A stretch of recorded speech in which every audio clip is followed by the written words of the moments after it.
Who wore it better?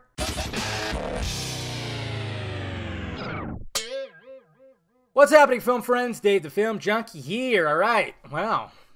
A lot of us did not expect this today. I mean, they just started filming probably, a couple weeks ago, right?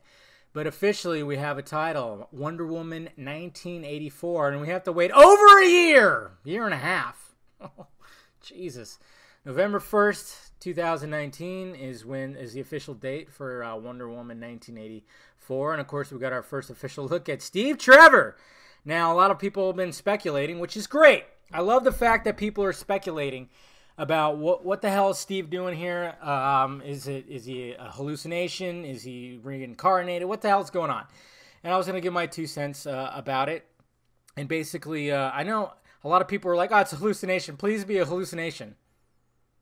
So a hallucination requires him to wear a members-only jacket, worn-out Nike shoes, a Casio watch, and a fanny pack? It's not a hallucination. Definitely not a hallucination, especially if you saw some of the set videos that show them walking and talking together. And first link down below, I'll post, some of the stuff. I don't want too much, because then I feel for the director, the people involved. Because even Chris Pine was showing in the set videos that he was like, come on, turn the cameras off so avoid spoilers. And sadly, we're just in that kind of world. I mean, I used to be all about like trying to find spoilers for these movies, but now I just want to go in fresh.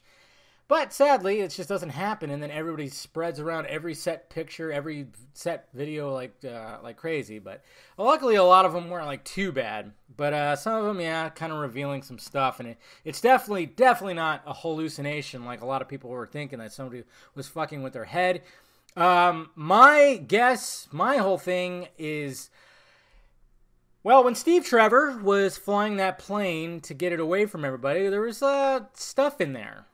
There was a bunch of chemicals and whatnot and this, that, and this. And maybe when that explosion happened, it opened up some kind of wormhole and he just ended up 70 years in the future. That could very well be the case. I don't know. Now, a lot of people are, saying that maybe Ares reincarnated him to fuck with her and everything, because obviously she deals with the underworld, new god, with gods and stuff like that. Not new gods, gods. And then, reincarnation, and just, there could be very well, raising him from the dead or some shit like that. Yes, that could be the case. I'm totally eliminating hallucination for sure. And then there's, what other possibilities? I mean, a lot of people even said like, oh, maybe it's Steve Trevor Jr. I'm like, no, Steve Trevor Jr. would be over 70 years old. It'd have to be Steve Trevor III. I think that'd be like a total cop-out, and that'd be fucking retarded. It could just be something else. It could just be a body that looks like him and it's totally not him. And then, it just looks like him, but it's not him. Who knows? Who knows what's going to be the case? I'm going to go with it is him. He's a little discombobulated. What I like, though, if this is going to be the case, because I wasn't too happy about it, I'm like, really? You're going to bring Steve Trevor back? That kind of, it takes away from how special that his death was in the first one. But at the same time, if he did go through a wormhole and it is him and he just ended up 70 years in the future, being that Diana is immortal, it's kind of okay. I could be okay with it now because it's like, well, they have a great love story. The chemistry between the two and, the love story that they showed us in the first Wonder Woman was great, and I thought about that today. I'm like, yeah, okay. And then, of course, Steve Trevor has always been, Diana's true love in the books. So I'm going, okay, yeah, why not? I mean, they could still have that impact in the first one, but he just, it looked like he died, and it seemed like she died, or it seemed like he died, so okay, I could deal with that. And then, of course, it's going to be a fish out of the water thing again. I kind of almost like the back and forth, because in the first Wonder Woman, Steve showed up on Themyscira. He was a fish out of water, a little bit for a brief moment of time. And then Diana was a fish out of water when she came to civilization, came to London. And now we got Steve, again, a fish out of water because, 70 years in the future, you're like, what the fuck's going on? So that's going to be an interesting thing. But then, of course, you got to think, well, what about, are they retconning what happened with Batman vs. Superman and all the stuff that Snyder created? Shit. The whole walking away from humanity thing, I mean, you could take it in a different way. You don't have to retcon that exactly. She could be a symbol of humanity. Like, she could have said, like, way back when she walked away from humanity. She was like, fuck it.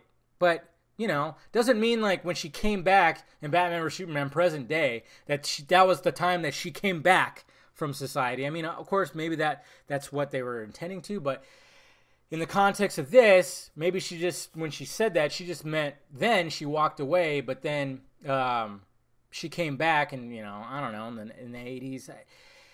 Yeah, I mean, they could work with that. When it comes to Steve Trevor and everything, when it comes to this, it's going to be interesting. I don't know how they're going to intertwine that, because obviously with the first one, they had the photograph. That's always been important. That was important in Batman vs. Superman and important in Wonder Woman. So I'm going to see what they do with that. It's interesting. I don't know exactly what they're doing, guys. All I know is that we shouldn't just discount it yet. You know, don't go, oh, fuck this. I don't know about this. Let's wait and be optimistic and see what they end up doing with this. Let's especially see that first that teaser trailer. That's really going to show us what's going on. But man, do they really want to make it seem like, yeah, this is definitely the 80s. Look at everything. Look at the wardrobes. Look at all that stuff. I do like that Diana is looking very much like how, what's her name? She's just totally drawn a blank right now because I suck. Linda Carter, she looks very much, I mean, if you look at the wardrobe, I mean, they're totally paying homage to it, and apparently she's got a cameo in it, so. And, you know, obviously with the main image, which is a beautiful image, that's totally representing what's going on with this, with Wonder Woman 1984, with Diana looking at all the TVs.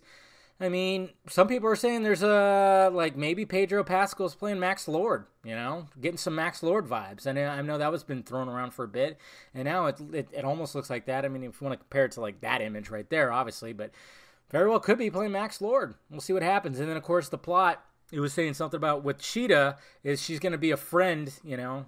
She'll be a friend to Diana first, and then eventually it'll turn bad, which, yeah, you know, it's, you know, they're pretty much going to keep it to the source material. How about that? Source material. Yeah, but we all know DC doesn't do that. Anyways, guys, let me know your thoughts about it down below. What do you think about all this? Hit that like, thumbs up button if you'd be so kind. Subscribe to my channel. Visit filmjunkie.com. Of course, I'll have some set photos and, you know, and stuff on there. I'll have it on the site, so go check that out. And, of course, visit the closet for shirts and stickers. All right, guys?